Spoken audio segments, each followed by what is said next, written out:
வணக்கம் நண்பர்களே, முக்கிய செய்திகளை இந்த பதிவில் பார்க்க போகிறோம். அண்ணாமலைக்கு எதிராக தமிழக பாஜக அடுத்த பொய்யை பரப்ப ஆரம்பிச்சிட்டாங்க. நேற்று ஃபுல்லாக அண்ணாமலை வடக்கு தெற்கு அப்படிங்கிற பிரிவினைவாதம் பேசிட்டாரு அப்படின்னு பொய்யை பரப்புனாங்களே, அதை பற்றி டீட்டெயிலாக நம்ம பேசியிருக்கோம் லாஸ்ட் 2 வீடியோக்களில். இன்னைக்கு என்ன பொய் தெரியுமா? நீட் தேர்வுக்கு எதிராக அண்ணாமலை பேசிட்டாரு. போன மாதம் மும்மொழி கொள்கைக்கு எதிர்ப்பு தெரிவிச்சிருந்தாரு. இந்த மாதம் நீட் தேர்வுக்கு எதிர்ப்பு தெரிவிச்சிருக்காரு. அதனால அண்ணாமலைக்கு ஆதரவு தெரிவித்திருக்கக்கூடிய தேசியவாதிகள் உடனடியாக அவருடைய இயக்கத்திலிருந்து வெளியேறுங்க, மறுபடியும் பிஜேபிக்கு வாங்க அப்படின்னு சொல்லிட்டு கத்திக்கு இருக்காங்க. மும்மொழி கொள்கைக்கு எதிராக அண்ணாமலை பேசினாரா? எப்போ அப்படின்னு ஆய்வு செய்யும் போது சிபிஎஸ்சிக்கு எதிராக அண்ணாமலை சமீபத்தில் ஒரு அறிக்கையை வெளியிட்டிருந்தார்ல. 2029 தான் 9ஆம் வகுப்பு மாணவர்களுக்கு 3 மொழி கம்பல்சரி அப்படின்னு ஏப்ரல் மாதம் சிபிஎஸ்சி சொல்லிட்டு, மே மாதம் இந்த கல்வியாண்டே 9th-க்கும் 3 லாங்குவேஜ் ஃபார்முலா கம்பல்சரி, 3 மொழிகள் கம்பல்சரி அப்படின்னு சிபிஎஸ்சி பல்ட்டி அடிச்சிருந்தாங்க. அதை தான் அண்ணாமலை சுட்டி காட்டியிருந்தார். இந்த வருஷமே 9th-க்கு 3 மொழிகள் கம்பல்சரி அப்படின்னா குறுகிய காலத்தில் எப்படி 3வது மொழியை மாணவர்கள் கற்றுக்குவாங்க? அவங்களுக்கு மன அழுத்தம் உருவாகாதா? அவங்களுடைய கல்வித்திறனே பாதிக்கப்படாதா? அதனால ஏப்ரல் மாதம் சொன்ன அறிவிப்பையே ஃபாலோ பண்ணுங்க. இந்த கல்வியாண்டு 6th-க்கு 3 லாங்குவேஜ் அமலுக்கு வருது அப்படின்னு சொன்னீங்களே, அதை கண்டினியூ பண்ணுங்க. 2029 9th-க்கு கொண்டு வாங்க அப்படின்னு அண்ணாமலை சொல்லியிருந்தாரு. மும்மொழி கொள்கைக்கு இது எதிர்ப்பு கிடையாது. 9th-க்கு இந்த வருஷமே அமலுக்கு வருது அப்படின்னு சொன்னதுக்கு எதிர்ப்பு.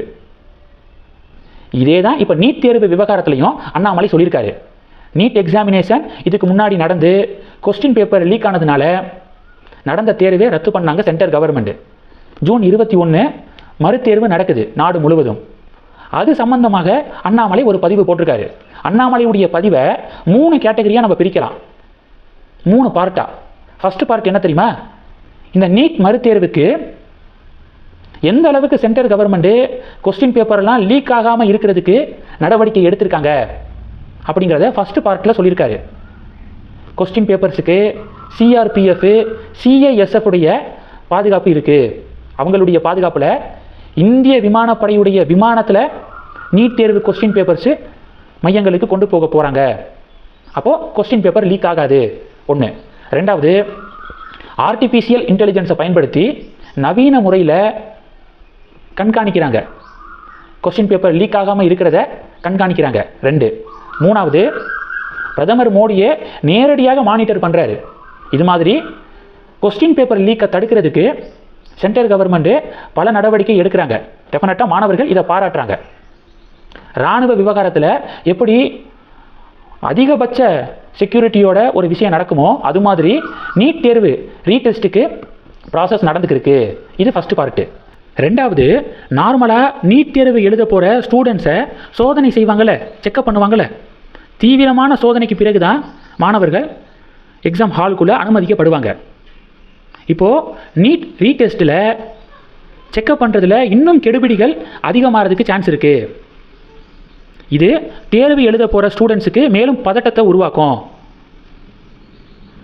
நேஷனல் எஜுகேஷன் பாலிசி 2020 பிரைமரி நோக்கமே என்ன தெரியுமா? ஸ்டூடெண்ட்ஸுக்கு இந்த ஸ்ட்ரெஸ்ஸை குறைக்கிறது அப்படிங்கிறது தான் பிரைமரி நோக்கம்.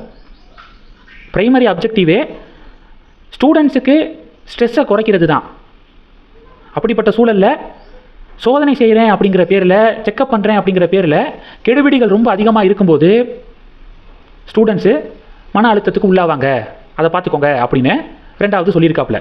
3வது, நீட் ரீடெஸ்ட்டுக்கான அட்மிட் கார்டு இருக்குது பார்த்தீங்களா, அதை டவுன்லோட் பண்ணுறதுல சில இஷ்யூஸ் இருக்கிற மாதிரி தெரியுது அந்த போர்ட்டலில். அதை கூடிய விரைவாக எவ்வளோ சீக்கிரம் முடியுமோ அவ்வளோ சீக்கிரம் அந்த ப்ராப்ளத்தை சால்வ் பண்ணுங்கள் அப்படின்னு இப்படி 3 பார்ட்டாக அண்ணாமலை நீட் தேர்வு குறித்து ரீடெஸ்ட் குறித்து பதிவு போட்டிருக்காரு. பார்ட் 1ல் கொஸ்டின் பேப்பர் லீக் ஆகாமல் இருக்கிறதுக்கு சென்ட்ரல் கவர்மெண்ட்டுடைய முன்னெச்சரிக்கை நடவடிக்கைகளை பாராட்டியிருக்காரு. பார்ட் 2ல் சும்மாவே நீட் தேர்வுக்கு சோதனையில் கெடுபிடிகள் நிறையா இருக்கும், இதில் ரீடெஸ்ட்டுக்கு மேலும் அதிகமான கெடுபிடிகளை கொடுத்து அவங்கள ஸ்ட்ரெஸ் ஆக்கிட வேண்டாம் அப்படின்னு சொல்லியிருக்காரு. 3வது, அட்மிட் கார்டை டவுன்லோட் பண்ணுறதுல இருக்கக்கூடிய இஷ்யூஸை எக்ஸ்பிளைன் பண்ணியிருக்காரு. நீட் தேர்வு வேண்டான்னு சொல்லியிருக்காரா? வேணும், ஆனால் அது நடக்கக்கூடிய ப்ராசஸில் கெடுபிடிகளாக வச்சு, சோதனை செய்கிறதுல கெடுபிடிகளாக வச்சு மாணவர்களை ஒரு ஸ்ட்ரெஸ் ஆக்கிட வேண்டாம் அப்படின்னு தான் சொல்லியிருக்காரு. ஆனால் நீட் தேர்வுக்கு எதிராக அண்ணாமலை பேசின மாதிரி இப்போ தமிழக பாஜக பரப்பி விட்டுட்டு இருக்காங்க. இது பரபரப்பை ஏற்படுத்தியிருக்கு. இந்த செய்திகளை பற்றி உங்களுடைய பார்வைகளை கமெண்ட் பண்ணுங்கள். தொடர்ந்து கணக்கில் இருங்க. அடுத்தடுத்து நிறையா பதிவுகளை பார்க்க போகிறோம். நன்றி. ஜெய் ஹிந்த்.